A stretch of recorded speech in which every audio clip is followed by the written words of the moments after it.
Hi, and welcome to this course in how to write great characters. My name is David Weishart, and I will be the instructor for the course. This is lesson number 1 of 4 in this particular course, and we're going to start with an overview of my model, the way that I write characters, and this is what I use for novels and screenplays, for plays. I've used it for an opera. I've also developed characters for video games, although I wasn't really using this system back then. But I've used it in a lot of different contexts, and I found it very useful.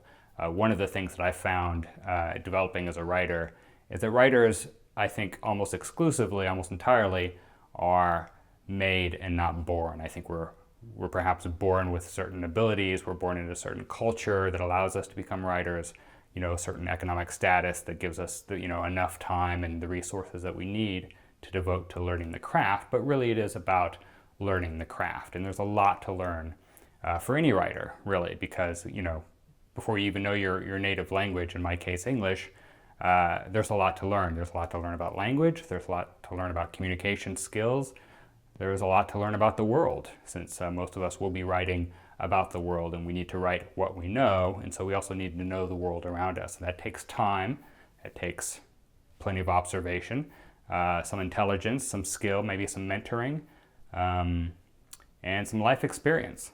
But along with that, we have to learn certain tools, and the tools include the English language in this case, or whatever your language happens to be, your native language.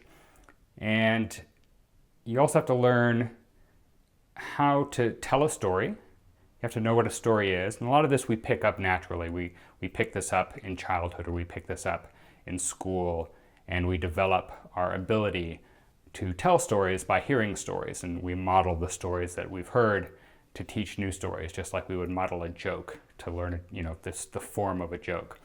Story has a form, and story is, in a lot of cases, story is form. Or they say story is structure. But story is also character. And in order to write great characters, we have to know a lot about people, because what we're going to be doing is writing about people or about objects that are personified. That's another thing that people write about. You can write about a robot, or you can write about a toy, or you could write about an animal, but whatever you're writing about, it's going to be something that acts like a person.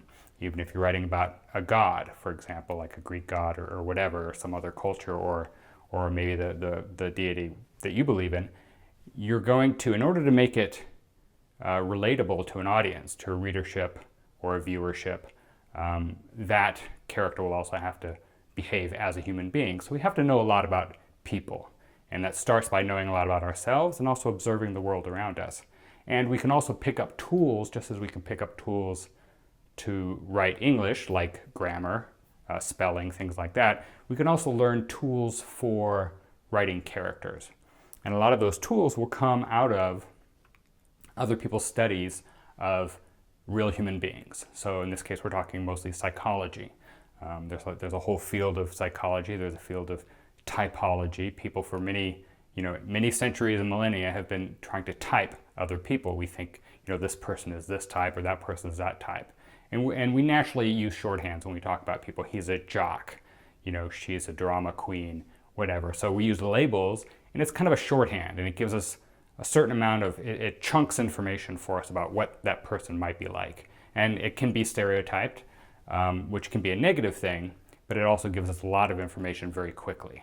So typing has, just like any tool, it's positive and negative, just like fire is a positive tool and a negative tool depending on how you use it. Typology is the same way. It can stereotype people. We think of racism and things like that as being the negative versions of typing other people. But as a writer, we can go much deeper than that.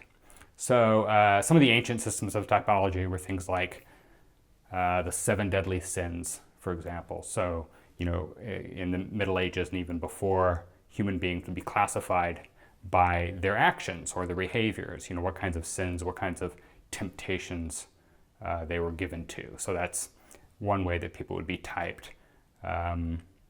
So one of the things I would like to do to begin with is talk about how I came to study character, because I've been writing, I'm 48 years old now, and I've been writing at least since I was 8 years old. So 40 years of writing and trying to figure this out. And there are a lot of things that you learn, or things that I've learned, starting with the English language, starting with how to tell a story, beginning, middle, end, moving on to other areas, how to pace a story. One of the things that I always struggled with was how to develop realistic characters. It was not something that came naturally to me. I think it does come naturally to some people. I think some people are much more perceptive than others, more empathetic perhaps, and I'm a little analytical, a little in my head. I'm an introvert, so I'd observe the world, and I wouldn't always know what other people were thinking and feeling. It didn't, I would guess and be wrong, because other people would act differently and behave differently than I did, and I didn't always know why. And I could write a character who was very much like myself, but when it came to writing characters who were like other people, I struggled with it. And some of the early feedback I got on my stories, on my screenplays, on my novels, dealt with things that were character-oriented, because I tended to naturally get story quicker than I got character. And some people are the opposite. So when I was a kid, I first knew I wanted to be a writer probably before I was 8. I think I was 6. And I can date it when I really realized it, because it was November 11th of 1972, I'm pretty sure. Because that was the day that my youngest brother was born. He was 6 years younger than me. And so I was a 6-year-old, and my mom was in the hospital right after delivering my youngest brother. And my dad came home to give the babysitter the night off after the delivery, and my mom was still there, and my dad was taking care of us. And I had just gotten home from school that day, and I'd learned a whole bunch of riddles, or a couple of riddles. And riddles were something that really I thought were fun, little word games, because word games were always something that I liked, and jokes. So I told my dad, 2 or 3 riddles, and he kind of figured them out, and he told me some riddles, and I tried to figure them out, and we ran out of riddles, and my dad went to his bookshelf and got this book that was a riddle book, but it wasn't like the other books that my dad had read to me when I was younger. This was a paperback book, and it was The Hobbit, and he read us the riddle game. And the riddle game in The Hobbit, if you know the story, the characters Bilbo and Gollum have a riddle game. They're competing over this ring that they've made a bet about. And so my dad just read me the riddles, and he told me a little bit about who the characters were. And then I asked him to read the entire chapter. So that night, he read us the entire chapter. And then after that, every night for many weeks, he read the rest of the book. He started at the beginning and read The Hobbit, and I kept asking him, "Dad, read us another chapter, read us another chapter." And then he went on to read us The Lord of the Rings, and I got really excited about these characters in this world, and it was so much richer than I knew from the other stories that he had read, that I wasn't necessarily able to read for myself. And by the time I was 8, I was actually catching up, and I was reading the books to try to get ahead, because my dad wasn't reading The Lord of the Rings fast enough for me. And so I got my own copy of The Lord of the Rings, and I read them all, and I started writing new adventures of Frodo and the Hobbits and that sort of thing, what we would call fan fiction. I don't think that I thought of it in that way. I was just writing stories. But I was using somebody else's characters, and that was really my way into story, was using somebody else's characters, somebody else's world, and coming up with new adventures. So I really came to story first as a creative act. And also as an actor, speaking of acting, I was in plays in school, and the one that I remember the most, may have been the first play I was in, was I played Charlie Brown in a play in, I think, first grade. And so that was fun, because I kind of knew that character, and I got to play that character, and I got to be somebody else, and playing something else was fun, and it was kind of like writing. And so I got to learn a little bit about characters through playing other characters in school. So I wanted to write a play, and so that was like, I'd written some little short stories with illustrations, and about adventures and sort of H.G. Wells kinds of things. So this time I decided I wasn't going to use other people's characters. I was going to use people in the real world, and of course I used my brothers and my family, and made up a new story, but gave everybody different names. But it was really just my brothers and my family, and something that happened around Christmas. We put on the play in my house to some people who came over for a Christmas dinner. So I got to direct the play, and my brothers were in it, and I was in it. But the characters basically were who we were in real life. There wasn't a lot of character development. I was, again, borrowing from what I knew in real life, and that was the way that I got into story. So the other thing, using real people as characters and sort of imagining what they would do in different situations. For me, that was very sort of, it was almost abstract. I played chess when I was young. I was a very good chess player. Got into the local paper, won a bunch of chess tournaments and things like that. And this was shortly after Bobby Fischer had won the world chess champion. He was a big thing in the news. But I was using characters as pawns, people as pawns, and it was very, pushing them around to make them do things that maybe weren't natural to them, but I needed them to do in the story. And it was exciting to me and gave me a sense of control that was kind of fun. But it wasn't really character building in the way that, a writer needs to learn how to do. And I was still developing then as a writer using the very simple methods. Like I would push pawn pieces, across the board, and I would do that in some fantasy land or some far off planet or something like that. And often the character would be very simple. There would be animals or there would be robots. And I wrote comic books, did some illustrations, sold comic books to my friends in class. So also when I was a kid, I was reading a lot. I love to read, as most writers do when they're growing up. So I was reading a lot of short stories, particularly science fiction short stories. And there was one particular writer I liked, and his name was George R.R. Martin, and he's known today for Game of Thrones. In those days, this is back in the 70s, he was writing a lot of short stories. And one of the things I noticed about his stories, and it's true for him today, and one of the reasons why he's, uber famous, is that his characters were always really compelling. And I didn't know why, but in the field of science fiction, character development was not something that you got on a deep level in those days. It's gotten much better now, I think, as the field has progressed. But a lot of science fiction was very, geeky and techy, and the virtues of science fiction were often things other than character development. But George R.R. Martin was particularly good at it, and I kind of noticed that about him, and I really was drawn to his early stories, his early novels. So in addition to George R.R. Martin, one of the early influences, of course, was Star Wars for my generation. I was 10 when the movie came out, and I love those characters, and I love the excitement of that story at the time. It felt like it was so fast. Everything happened really fast in that story. It may not seem like it today, but just the pace of that story and the way they would go from one thing to another was just like amazing. And the characters were all, kind of unique and interesting, but familiar in certain ways. They were types. And my dad was a religious studies major at UC Santa Cruz, and he had all these books. And one of the books that he had was The Hero's Journey, which was the Joseph Campbell book, which a lot of people know today. And I had read somewhere that George Lucas had developed his characters using the archetypes that he'd learned from Campbell. So I read Hero's Journey, and that was a revelation. That was something that I didn't know about before, and I got, this is how you do characters. You take these archetypes, and you've got a hero and a villain and a trickster, and they all have. And I liked it because it was related to story, and I was learning how to tell stories, and these were the kinds of functions that a character would have in a story, and you would have a hero. And I, of course, being a young boy, I always felt like I wanted to be the hero in all these adventures. I did start writing screenplays and particularly teleplays, television scripts, when I was in high school. And I remember there was one summer I was working at NASA. I was a computer programmer at NASA between my junior and senior year of high school. And I would come home from NASA and I would do all these geeky, techie things back in the day. And in those days, computers were like big rooms and you had punch cards and things like that. It was kind of crazy.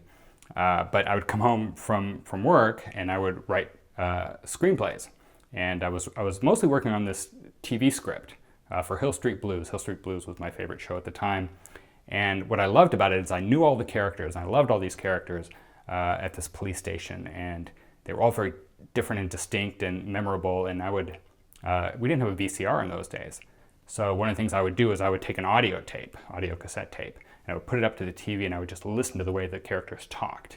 And I thought, if I could just get the way they talked, I would really sort of get into the heads of these characters.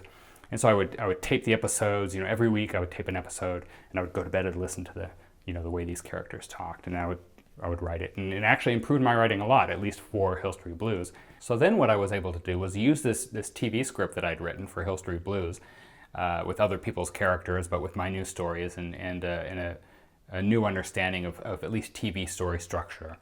and these just wonderful characters that somebody else had created, but that I could move around like pieces on a board. And so I used that script to get myself into film school. I went to UCLA. Actually, I got into both USC and UCLA, and USC was just so much more expensive that I couldn't imagine how I was going to pay for that. So I ended up going to UCLA, and it turned out to be a great decision. I loved UCLA, and I learned a lot. I went undergrad and grad school. So undergrad was production for film school, and then the graduate school I went through was the MFA program in screenwriting. And by the time I finished the MFA program, I had written, I believe it was 10 feature scripts. I wrote 6 feature scripts in grad school, and I think also wrote a TV script, a couple TV scripts.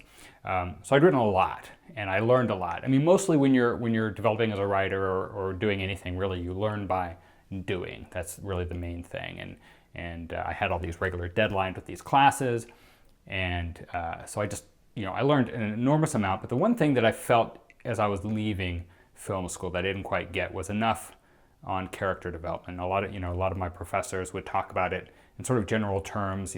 They were great on story and the industry and things, and a lot of it was, character is story. And I had one professor who was particularly well regarded as a developer of character, and I did learn some things from her, and it had a lot to do with character traits and families of traits, and a little bit of psychology, but it was mostly about doing biographies, backstory for your characters, and really getting to know the history of the character and knowing their families. And we'd have all these charts and things that she would have us do to learn about our characters. And it didn't quite work so well for me. It seemed like it was a lot of work, and I wasn't, by the end of it, I didn't really understand my character much more than I would if I just started writing as I was doing the script. So I ended up sort of abandoning that approach, although I know it works for a lot of writers.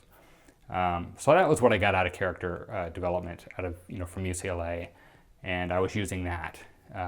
But then I went into, quickly from UCLA, I went into writing professional scripts. I wrote for documentaries initially. I wrote a series of documentaries, and they were mostly historical documentaries where I was doing a lot of research on historical people. They were mostly art history documentaries. And then after doing documentaries, I got into doing video games. I got to work, develop games for Charlie Brown. I'd played Charlie Brown when I was a kid in one of my first plays, and I got to meet Charles Schultz. That was great. And I got to talk to him about how he, where his characters came from, and it was like, eye-opening. And he was a great person to get to know and to talk to. And and I got to direct or co-direct some of the young kids who were doing the voiceovers, and that was one of my early experiences in working with kids in particular.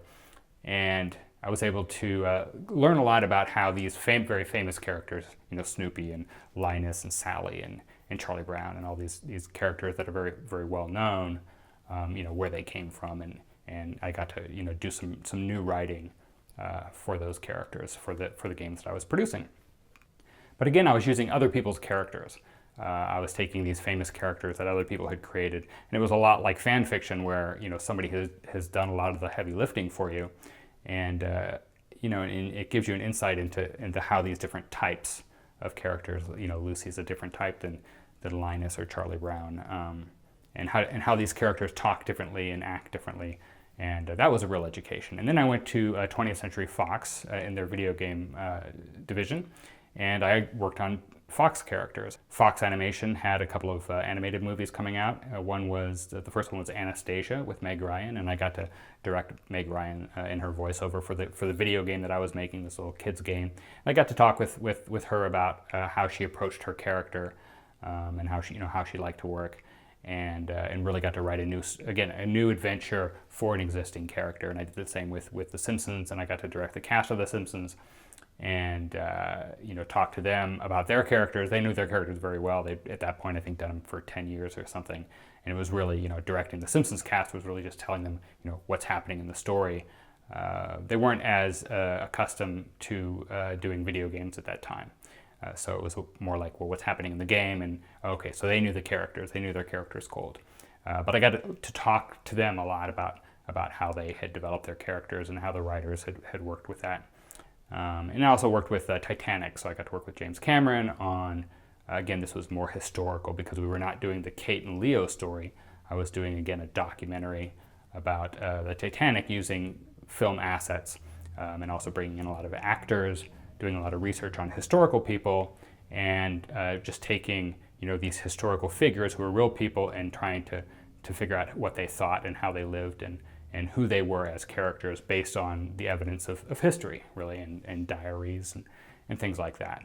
So then when I left Fox, I'd actually saved up a lot of money, and I really wanted to take a couple of years, was what I was thinking, 2 or 3 years, to really focus on just writing, being a writer, and living off my savings and really making a go of it. But the one thing that was holding me back was characters. I felt like I got a pretty good sense of story. I had a lot of great ideas, and I had connections. I'd worked at a film studio. I knew a lot of people in the industry that I could slip scripts to, and and I had my degrees from film school and things like that. And what I really wanted to do was to write screenplays, and I also wanted to write a novel, and I had some ideas for plays and other things, and I was just like full of ideas.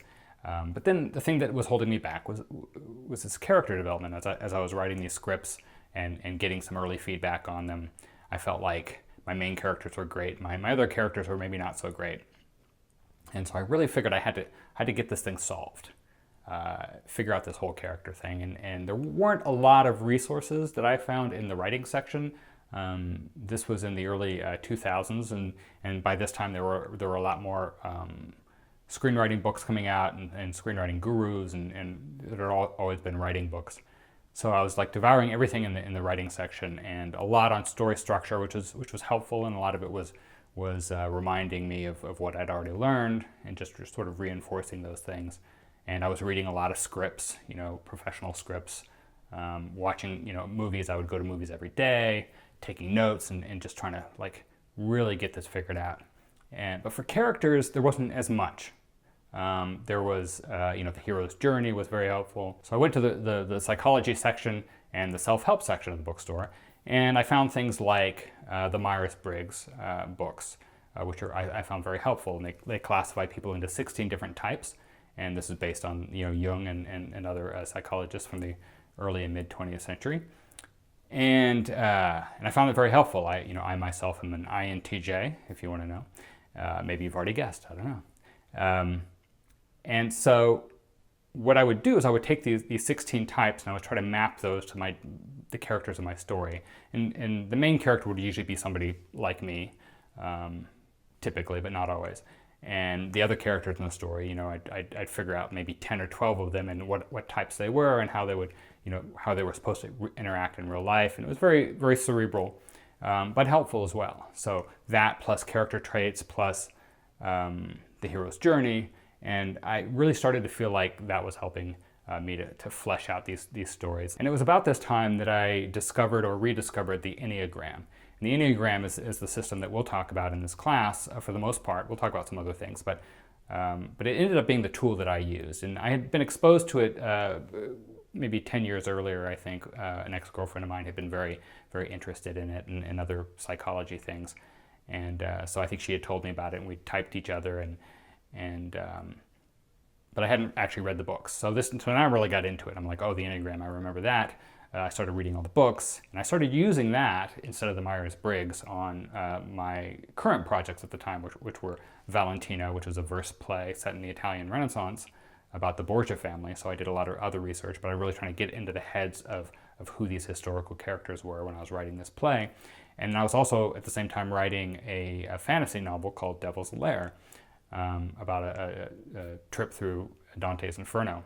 So for me, the Enneagram has turned out to be the best tool of anything I've been able to find or use after 40 years of searching. Searching high and low and trying out different things. And it's not the tool that's going to work for everybody, and it may not always work for me. But it is helpful. It is a way to get into the minds of people who don't necessarily think like you think or feel the way you feel. And I find that my main characters always came very easy to me, and the other characters in the story were a little tougher to get really believable and to give them arcs if they were a different type of person than who I am. And really, trying to write other characters from the inside out the way that I would write the main character from the inside out. And I always felt that I was writing those other characters from the outside in.